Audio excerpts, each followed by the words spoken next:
Hello, welcome. My name is Deograthius Mubiru. I work with UAP on Mutual Investment Group as a financial advisor. Today we are going to talk about, we are going to debunk those common myths about endowment policies. Endowment policies can be fantastic tools, but there are quite a number of misconceptions out there. But today, let's clear out the misconceptions and set the records straight. First up, endowment policies are quite expensive. Now, yes, you are actually required to pay regular premiums, but these premiums are flexible. You can choose to pay monthly, yearly, quarterly. Some people choose actually half yearly, depending on what suits your budget and your needs. Yeah. So, really, if you're to consider the benefits which those endowment policies provide, they actually outweigh costs which you feel, that pinch which you feel on paying regular premiums. And the financial security that these endowment policies provide, really, you cannot gauge it to the amount of security they provide.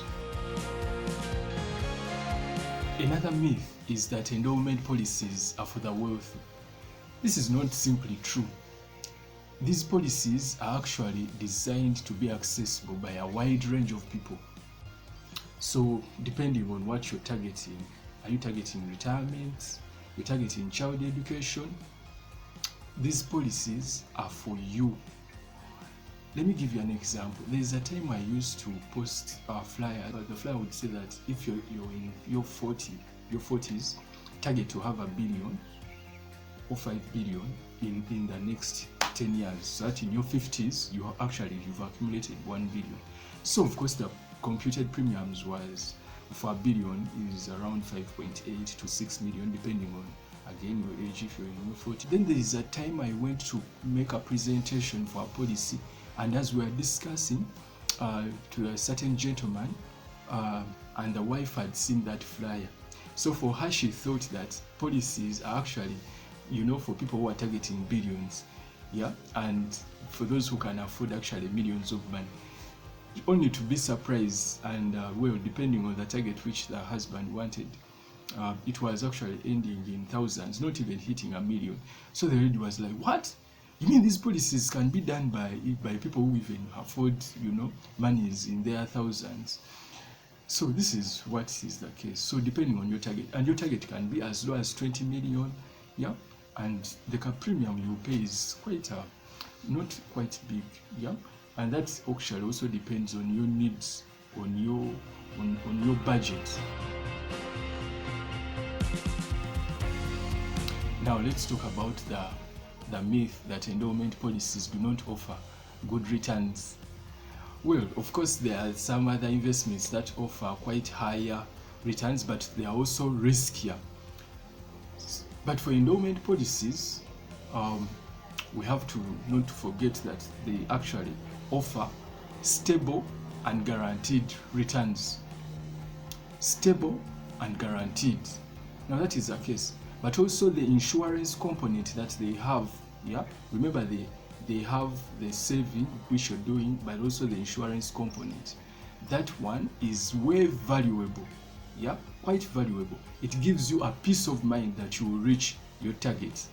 Yeah, and you're guaranteed of the returns.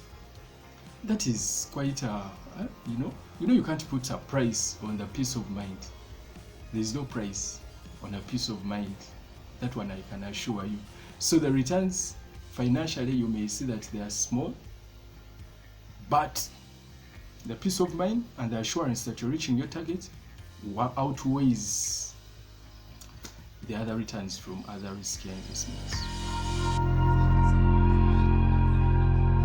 Many people believe that endowment policies are complicated, but that is okay.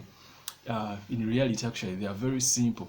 Let me just break it down. Actually, the endowment policies have two components. The saving, or what you call investment, and the insurance component. We merge them. Of course, there are other policies where you don't put the insurance component, but the endowment policies I'm talking about have the saving or the investment component and the insurance component. Now, the insurance when you're saving, you save with a target. Let's say you're putting down 6 million, your target is to reach 1 billion. The insurance component is put on this policy, is merged with this component, so that your target is guaranteed. That should any life eventuality come to you, should it come to you, your target is protected. Let's say you've become disabled and you can't pay the premiums. Of course, the premiums are waived off. That's what the insurance component does, and you don't have to be paying the premiums. Let's say you've died. Of course, you can't pay the premiums. Let's say you become disabled, and yet you have all those years. Let's say you were targeting 10 years to reach 1 billion. What happens is that the premiums are waived off, and so the policy runs until the 10 years, and you get the 1 billion. Lastly, the myth that endowment policies are quite inflexible. Well, I would say that endowment policies require a lot of commitment, but they are also flexible. You get to choose on what you can. You choose on the premium which you can do. You choose on the frequency which you can do. Some people prefer monthly. For you, you may be there and you prefer yearly. You do it once, you pay the premium once a year, and you go and do other things. Some people prefer half yearly. Every 6 months they put in the premium. And other people do quarterly. That's a flexibility that these policies actually provide. It's up to you. So you choose, you commit. And of course, there are various riders that are attached to these policies. There is a life cover. For example, at UAP, there is on the education policy, which is called SOMESA, there is a child income benefit. Should someone pass on, their child keeps on receiving 12% of their target. If they were targeting 100 million in 10 years, they receive 12 million every year for them to continue studying. You see how, the beauty with them every year, so that they continue studying. There you have it. Those are 5 myths which I've debunked today. If you have any other myth, please, if you have any other issue, please put it in the comments. I'll be glad to take it up. But also reach out to me directly. My number is actually on WhatsApp. You can reach out to me, and I'll be very glad to answer you, to help you learn more about these endowment policies, but also to help you get yourself one and reach your target. Remember, commitment to your financial targets and dreams is very key if you want to reach your goals, if you want to reach your targets and achieve your dreams. See you. Remember to subscribe on this channel. Have a wonderful day.